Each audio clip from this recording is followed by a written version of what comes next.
ಭ್ರಷ್ಟ ಅಧಿಕಾರಿಗಳ ನಿದ್ದೆಗೆಡಿಸಿದ ಲೋಕಾಯುಕ್ತರು ಬೆಳ್ಳಂಬೆಳಗ್ಗೆ ಬೆಂಗಳೂರಿನ 3 ಕಡೆ ದಾಳಿ 8 ಕೋಟಿಗೂ ಅಧಿಕ ಮೌಲ್ಯದ ಅಕ್ರಮ ಆಸ್ತಿ ಜಪ್ತಿ.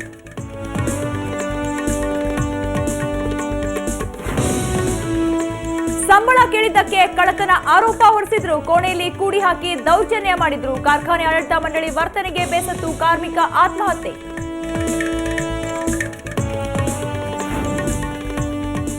ಜಾರ್ಖಂಡ್ ಯುವತಿ ಮೇಲೆ ಅತ್ಯಾಚಾರ ಪ್ರಕರಣ ಆರೋಪಿ ಶಿವರಾಮ್ ರೆಡ್ಡಿ ಅರೆಸ್ಟ್. ಸಾಕ್ಷ್ಯ ನಾಶದ ಆರೋಪದಡಿ ಪಿಜಿ ಮಾಲೀಕನು ಅಂದರ್.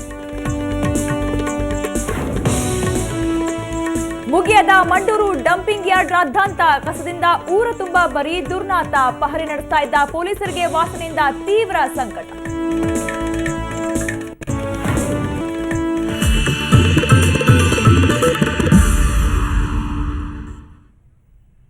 ಭ್ರಷ್ಟಾಚಾರದಿಂದ ತಮ್ಮ ಖಜಾನೆಯನ್ನ ಭರ್ತಿ ಮಾಡಿಕೊಂಡಿದ್ದ ಕೆಲ ಅಧಿಕಾರಿಗಳಿಗೆ ಇಂದು ಲೋಕಾಯುಕ್ತ ಅಧಿಕಾರಿಗಳು ಶಾಕ್ ಕೊಟ್ಟಿದ್ದಾರೆ. ಬೆಳ್ಳಂಬೆಳಗ್ಗೆ ಭ್ರಷ್ಟರ ಮನೆಗಳ ಮೇಲೆ ದಾಳಿ ನಡೆಸಿ ಕೋಟ್ಯಾಂತರ ರೂಪಾಯಿ ಅಕ್ರಮ ಆಸ್ತಿಯನ್ನ ವಶಪಡಿಸಿಕೊಂಡಿದ್ದಾರೆ. ಭ್ರಷ್ಟ ಅಧಿಕಾರಿಗಳಿಗೆ ಲೋಕಾಯುಕ್ತರ ಶಾಕ್. ಬೆಂಗಳೂರಿನ 3 ಸ್ಥಳಗಳಲ್ಲಿ ರೇಡ್. ಹೌದು, ಇಂದು ಸರ್ಕಾರಿ ಮತ್ತು ಜನರ ಹಣವನ್ನು ತಿಂದು ತೆಗೆದ 7 ಮಂದಿ ಭಾರಿ ತಿಮಿಂಗಲಗಳನ್ನ ಲೋಕಾಯುಕ್ತ ಪೊಲೀಸರು ಬಲೆಗೆ ಕೆಡವಿದ್ದಾರೆ. ಬೆಂಗಳೂರಿನಲ್ಲಿ ಲೋಕಾಯುಕ್ತ ಎಸ್ಪಿ ಅಶ್ವಿನ್ ನೇತೃತ್ವದಲ್ಲಿ 3 ಸ್ಥಳಗಳಲ್ಲಿ ದಾಳಿ ನಡೆಸಿ ಸುಖ ನಿದ್ರೆಯಲ್ಲಿದ್ದವರನ್ನ ಬೆಚ್ಚಿ ಬೀಳಿಸಿದ್ದಾರೆ. ಇನ್ನು ಇವರಿಂದ ಅಪಾರ ಪ್ರಮಾಣದ ಅಕ್ರಮ ಆಸ್ತಿ ಪಾಸ್ತಿಯನ್ನ ವಶಪಡಿಸಿಕೊಂಡಿದ್ದಾರೆ. ಬೆಂಗಳೂರು ಅಭಿವೃದ್ಧಿ ಪ್ರಾಧಿಕಾರದಲ್ಲಿ ಸಹಾಯಕ ಕಾರ್ಯಪಾಲಕ ಅಭಿಯಂತರರಾಗಿರೋ ಲಕ್ಷ್ಮೀನರಸಿಂಹಯ್ಯ ಮನೆ ಮೇಲೆ ಎಸ್ಪಿ ಅಶ್ವಿನಿ ನೇತೃತ್ವದಲ್ಲಿ ನಡೆಸಲಾಗಿತ್ತು. ದಾಳಿ ವೇಳೆ 1 ಕೆಜಿಗೂ ಹೆಚ್ಚು ಚಿನ್ನಾಭರಣ ಸೇರಿದಂತೆ 1,97,00,000 ರೂಪಾಯಿ ಅಕ್ರಮ ಆಸ್ತಿ ಪತ್ತೆಯಾಗಿದೆ. ಜೊತೆಗೆ ಮಹತ್ವದ ದಾಖಲೆಗಳನ್ನ ವಶಕ್ಕೆ ಪಡೆದುಕೊಂಡ ಲೋಕಾಯುಕ್ತ ಅಧಿಕಾರಿಗಳು ಲಕ್ಷ್ಮೀನರಸಿಂಹಯ್ಯ ಅವರನ್ನ ವಶಕ್ಕೆ ಪಡೆದಿದ್ದಾರೆ. ಇನ್ನು ಸಹಾಯಕ ಅರಣ್ಯ ಸಂರಕ್ಷಣಾಧಿಕಾರಿಯಾಗಿರೋ ಎಂಎಸ್ ರವಿಕುಮಾರ್ ಮನೆ ಮೇಲೂ ಲೋಕಾಯುಕ್ತ ಅಧಿಕಾರಿಗಳು ದಾಳಿ ನಡೆಸಿದ್ರು. ಇವರ ಮನೆಯಲ್ಲಿ ಒಟ್ಟು 2,71,00,000 ಮೌಲ್ಯ ಆಸ್ತಿ ಲಭ್ಯವಾಗಿದೆ. ಅದರಲ್ಲಿ 1.97 ಕೋಟಿ ರೂಪಾಯಿ ಮೌಲ್ಯದ ಆಸ್ತಿಯನ್ನ ಅಕ್ರಮ ಎಂದು ಗುರುತಿಸಲಾಗಿದೆ. ಅಲ್ಲದೆ ರವಿಕುಮಾರ್ ಅವರನ್ನು ಕೂಡ ಲೋಕಾಯುಕ್ತ ಪೊಲೀಸರು ವಶಕ್ಕೆ ಪಡೆದಿದ್ದಾರೆ. ಆಹಾರ ಹಾಗೂ ನಾಗರಿಕ ಸರಬರಾಜು ಇಲಾಖೆಯಲ್ಲಿ ಬೆಂಗಳೂರು ಉತ್ತರ ವಿಭಾಗದ ಇನ್ಸ್ಪೆಕ್ಟರ್ ಆಗಿರೋ ನಂಜುಂಡಯ್ಯ ಮನೆ ಮೇಲೂ ದಾಳಿ ನಡೆದಿತ್ತು. ಡಿವೈಎಸ್ಪಿ ವಿಜಯ್ ಕುಮಾರ್ ನೇತೃತ್ವದಲ್ಲಿ ದಾಳಿ ನಡೆದಿದ್ದು ಒಟ್ಟು 1.35 ಕೋಟಿ ಮೌಲ್ಯದ ಅಕ್ರಮ ಆಸ್ತಿ ಪತ್ತೆಯಾಗಿದೆ. ಬಳಿಕ ನಂಜುಂಡಯ್ಯ ಅವರನ್ನು ವಶಕ್ಕೆ ಪಡೆದಿದ್ದಾರೆ. ಒಟ್ಟಾರೆ ರಾಜ್ಯದ 7 ಕಡೆ ಭ್ರಷ್ಟ ಅಧಿಕಾರಿಗಳ ನಿವಾಸ ಹಾಗೂ ಕಚೇರಿಗಳ ಮೇಲೆ ದಾಳಿ ನಡೆಸಿ ಒಟ್ಟು 8.4 ಕೋಟಿ ಅಕ್ರಮ ಆಸ್ತಿಯನ್ನ ಸೀಸ್ ಮಾಡಲಾಗಿದೆ. ಬೆಂಗಳೂರಿನಿಂದ ಕ್ಯಾಮರಾಮನ್ ರೇಣುಕಾ ಪ್ರಸಾದ್ ಜೊತೆ ರಮೇಶ್ ಕೆಎಚ್, ಕ್ರೈಮ್ ಬ್ಯೂರೋ, ಸುವರ್ಣ ನ್ಯೂಸ್. ಆತ ಕಳೆದ 20 ವರ್ಷಗಳಿಂದ ಎಲ್ಲರ ಪ್ರೀತಿ ವಿಶ್ವಾಸಕ್ಕೆ ಪಾತ್ರನಾಗಿ ಪ್ರಾಮಾಣಿಕವಾಗಿ ಕೆಲಸ ಮಾಡ್ತಾ ಇದ್ದ. ಆದರೆ ಇದ್ದಕ್ಕಿದ್ದಂತೆ ಆಡಳಿತ ಮಂಡಳಿಯವರು ಈತನ ಮೇಲೆ ಕಳ್ಳತನದ ಆರೋಪ ಮಾಡಿದ್ದಾರೆ. ಇದರಿಂದ ಮನನೊಂದ ಕಾರ್ಮಿಕ ಆತ್ಮಹತ್ಯೆಗೆ ಶರಣಾಗಿದ್ದಾನೆ. ಕಂಪನಿಯ ದುರ್ವರ್ತನೆಗೆ ಇದೀಗ ಕುಟುಂಬವೇ ಬೀದಿ ಪಾಲಾಗಿದೆ.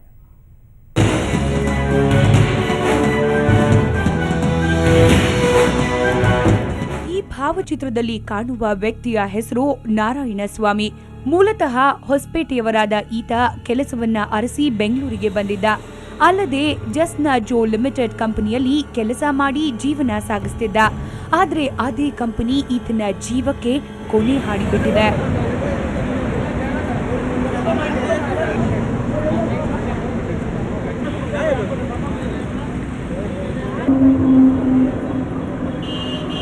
ಬೆಳಗ್ಗೆನೆ ಫೋನ್ ಮಾಡಿ ಹೇಳ್ದೆ, ಅಣ್ಣ ಈ ಥರ ಏನೋ ಪ್ರಾಬ್ಲಮ್ ಆಗಿದೆ ಅಂತ. ಇದು ಒಂದ್ಸತಿ ಅವ್ರು ಮಾಡಿಲ್ಲ ಅಂದ್ರೂ ಕ್ಷಮಿಸೋಣ, ಒಂದ್ಸತಿ ಹೋಗ್ಲಿ ಅಂತ ಹೇಳ್ದೆ.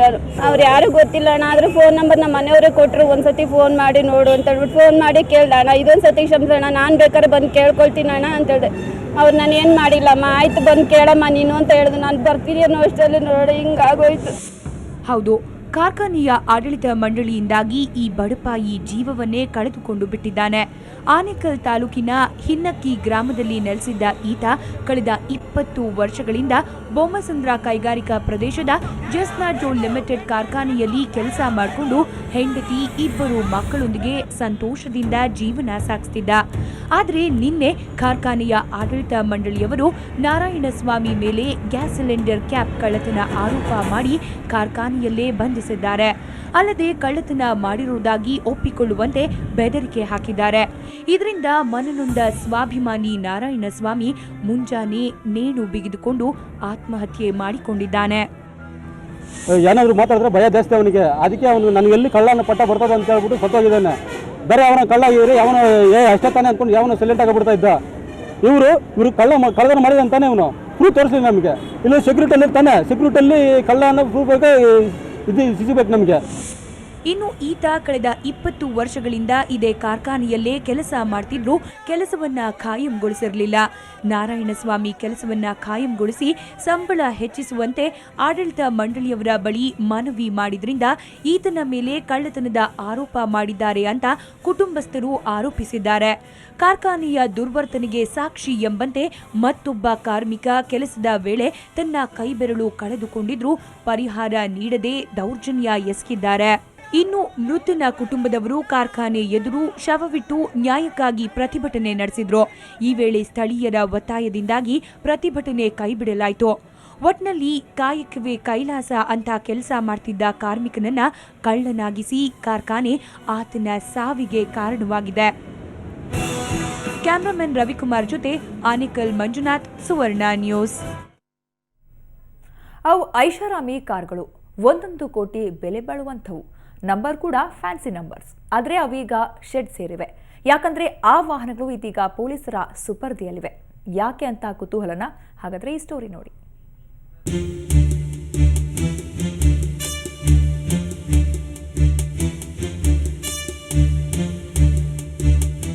ಈ ಕಾರುಗಳನ್ನ ನೋಡಿ, ಏನ್ ಸಖತ್ತಾಗಿವೆ ಅಲ್ವಾ? ಎಂಥವರಿಗಾದ್ರೂ ಒಂದೇ ಒಂದು ಸಾರಿ ಈ ಕಾರ್ನಲ್ಲಿ ರೌಂಡ್ ಹೊಡಿಬೇಕು ಅನ್ಸುತ್ತೆ.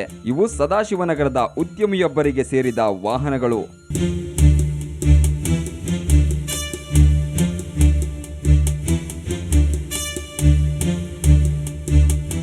ಕಳೆದ 1-2 ತಿಂಗಳಿಂದ ಬೆಂಗಳೂರಿನ ರಸ್ತೆಗಳಲ್ಲಿ ರೌಂಡ್ ಹೊಡಿತಿದ್ದ ಈ ಕಾರುಗಳು ಇವತ್ತು ಸದಾಶಿವನಗರ ಸಂಚಾರಿ ಪೊಲೀಸರ ವಶದಲ್ಲಿವೆ.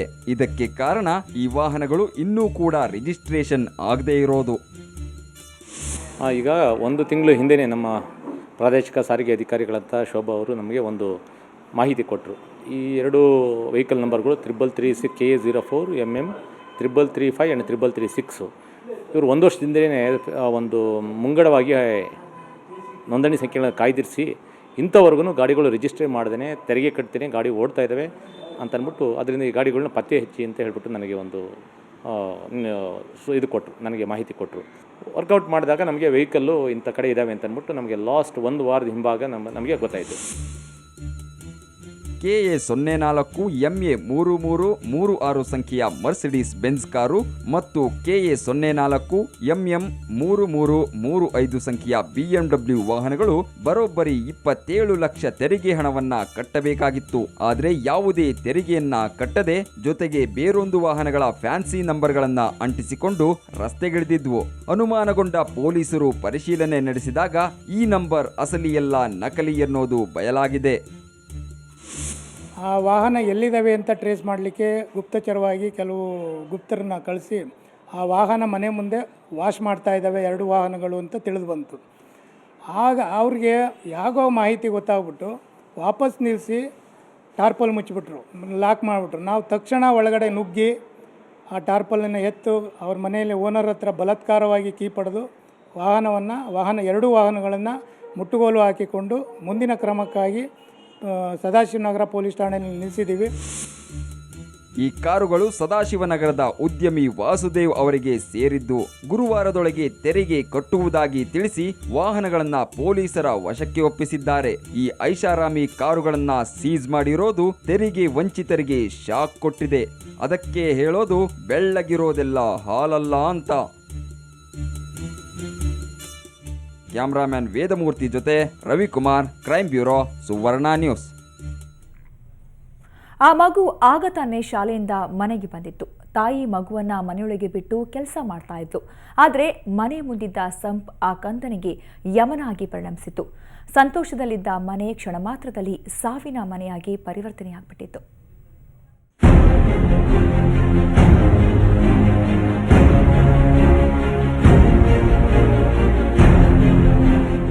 ನೋಡೋಕೆ ಮುದ್ದು ಮುದ್ದಾಗಿರೋ ಈ ಮಗು ಹೆಸರು ಶ್ರಾವಣಿ. ನಿನ್ನೆ ಮಧ್ಯಾಹ್ನ 3 ಗಂಟೆ ಸುಮಾರಿಗೆ ಶಾಲೆ ಮುಗಿಸಿ ಮನೆಗೆ ಬಂದಿದ್ದಾಳೆ. ಮಗಳನ್ನ ಮನೆಯೊಳಗೆ ಕೂರಿಸಿ ತಾಯಿ ಶೋಭಾ ಮನೆ ಮುಂದಿದ್ದ ಸಂಪ್ನ ಬಾಗಿಲು ತೆರೆದು ಹಾಗೆ ಬಿಟ್ಟು ಬೇರೆ ಕೆಲಸದಲ್ಲಿ ಮಗ್ನಳಾಗಿದ್ದಾಳೆ. ಈ ವೇಳೆ ಮನೆಯಿಂದ ಹೊರಬಂದ ಶ್ರಾವಣಿ ಸಂಪ್ಗೆ ಬಿದ್ದು ಬಿಟ್ಟಿದೆ. ಆದರೆ ಇದರ ಅರಿವಿರದ ತಾಯಿ ಮಗಳಿಗಾಗಿ ಎಲ್ಲಾ ಕಡೆ ಹುಡುಕಾಟ ನಡೆಸಿದ್ದಾಳೆ. ಬಳಿಕ 1 ಗಂಟೆ ನಂತರ ಮಗು ಸಂಪಿಗೆ ಬಿದ್ದಿರೋದು ಗೊತ್ತಾಗಿದೆ.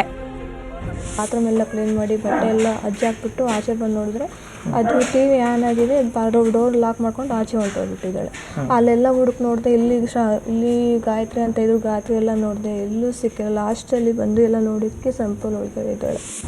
ಮಂಡ್ಯ ಮೂಲದವರಾದ ಶೋಭಾ ಮತ್ತು ಶಿವಕುಮಾರ್ ಕೆಆರ್ಪುರಂ ಬಳಿಯ ಉದಯನಗರದಲ್ಲಿ ವಾಸವಿದ್ದಾರೆ. 1 ವಾರದ ಹಿಂದಷ್ಟೇ ಮಗುವನ್ನ ಶಾಲೆಗೆ ಸೇರಿಸಲಾಗಿತ್ತು.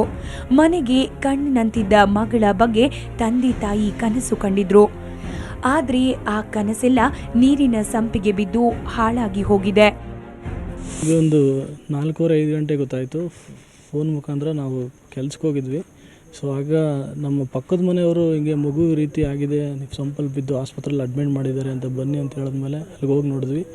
ಅಲ್ಲಿ ಒಂದು 10 ನಿಮಿಷ ಆದ ತಕ್ಷಣ ಮಗು ಆಲ್ರೆಡಿ ಒಂದು 10-15 ನಿಮಿಷ ನೀರಲ್ಲೇ ಮುಳುಗೋದ್ರಿಂದ ತೀರೋಗ್ಬಿಟ್ಟಿದೆ ಅಂತ ಹೇಳಿದ್ದಾರೆ. ಮಕ್ಕಳಿರೋ ಮನೆಯಲ್ಲಿ ದೊಡ್ಡವರು ಎಚ್ಚರಿಕೆಯಿಂದ ಇರಬೇಕು. ಇಲ್ಲದೇ ಇದ್ರೆ ಇಂಥ ದುರಂತಗಳು ನಡೆದು ಹೋಗುತ್ತವೆ. ಒಂದೇ ಒಂದು ಕ್ಷಣದ ನಿರ್ಲಕ್ಷ್ಯ ಒಂದು ಜೀವವನ್ನೇ ಬಲಿ ತೆಗೆದುಕೊಳ್ಳುತ್ತೆ ಅನ್ನೋದಕ್ಕೆ ಈ ಘಟನೆಯೇ ಸಾಕ್ಷಿ. ಬೆಂಗಳೂರಿನಿಂದ ಶಶಿಶೇಖರ್, ಕ್ರೈಮ್ ಬ್ಯೂರೋ, ಸುವರ್ಣ ನ್ಯೂಸ್. ಈಗೊಂದು ಬ್ರೇಕ್ ನಂತರ ನಮ್ಮ ಬೆಂಗಳೂರು ಮುಂದುವರಿಯುತ್ತೆ.